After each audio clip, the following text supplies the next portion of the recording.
বাংলাদেশের অন্তর্বর্তীকালীন সরকারের প্রধান উপদেষ্টা ডক্টর মোহাম্মদ ইউনূস কাতার ভিত্তিক সংবাদ মাধ্যম আল জাজিরার সঙ্গে দীর্ঘ সাক্ষাৎকার দিয়েছেন। ২৭ এপ্রিল প্রধান উপদেষ্টার এই ভিডিও সাক্ষাৎকার প্রকাশ করা হয়। আল জাজিরার সাংবাদিক নিয়েব বারকার প্রধান উপদেষ্টার কাছে শেখ হাসিনাকে নিয়ে বিভিন্ন প্রশ্ন করেন। এই সময় জুলাই বিপ্লব সাবেক প্রধানমন্ত্রী শেখ হাসিনার ভারতে পালিয়ে যাওয়া, সাবেক সরকারের দুর্নীতি সহ বিভিন্ন বিষয়ে তিনি বিস্তারিত কথা বলেছেন।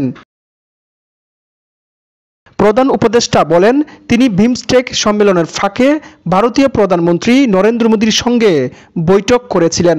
সেখানে শেখ হাসিনাকে চুপ রাখতে বলেছিলেন, কিন্তু তিনি জবাবে মোদী বলেছিলেন তিনি এটি পারবেন না, কারণ ভারতের সবাই সামাজিক যোগাযোগ মাধ্যম ব্যবহার করে, এটি সবার জন্য উন্মুক্ত। হাসিনা সামাজিক যোগাযোগ মাধ্যম ব্যবহার করে কিছু বললে সেটি তিনি নিয়ন্ত্রণ করতে পারবেন না।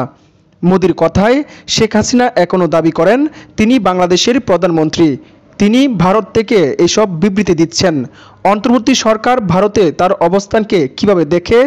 আল জাজিরার সাংবাদিকের এই প্রশ্নের জবাবে ডক্টর মোহাম্মদ ইউনূস বলেন, প্রধানমন্ত্রী নরেন্দ্র মোদীকে আমি প্রশ্ন করেছিলাম, যদি শেখ হাসিনাকে আপনি রাখতে চান তাহলে এই বিষয়ে আপনার সঙ্গে আমি কিছু করতে পারবো না, কিন্তু অবশ্যই তিনি যখন সেখানে থাকবেন তার কথা বলা উচিত হবে না, কারণ তার বক্তব্যে আমাদের জন্য সমস্যা সৃষ্টি করে। তিনি বক্তব্য দিয়ে বাংলাদেশের মানুষকে উত্তেজিত করেন, এতে আমাদের ভোগান্তি পোহাতে হয়।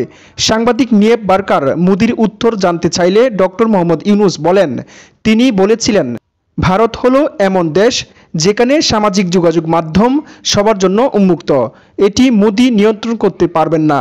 সাংবাদিক প্রশ্ন রাখেন, অন্তর্বর্তী সরকারের মেয়াদ শেষে আপনি কেমন নেতা দেখতে চান? এমন প্রশ্নের জবাবে প্রধান উপদেষ্টা বলেন, আমরা ফ্যাসিবাদী শাসনে ফেরত যেতে চাই না, আমরা অর্থ পাচারে ফিরে যেতে চাই না। নির্বাচন প্রসঙ্গ টেনে সাংবাদিক নিয়েব বারকার জানতে চাইলে প্রধান উপদেষ্টা বলেন, দেশের রাজনৈতিক দলগুলো সংক্ষিপ্ত সংস্কার প্যাকেজ নিয়ে একমত হলে জাতীয় নির্বাচন ডিসেম্বরেই হতে পারে, তবে বৃহৎ সংস্কার প্যাকেজ চাইলে নির্বাচন আগামী বছরের জুনে অনুষ্ঠিত হবে। তিনি আরও বলেন, সরকার জনগণকে প্রতিশ্রুতি দিচ্ছে, আমরা একটি সেরা নির্বাচন উপহার দিতে যাচ্ছি, যা এর আগে কেউ দেখেনি বলে জানান অন্তর্বর্তীকালীন সরকারের প্রধান উপদেষ্টা ডক্টর মোহাম্মদ ইউনূস।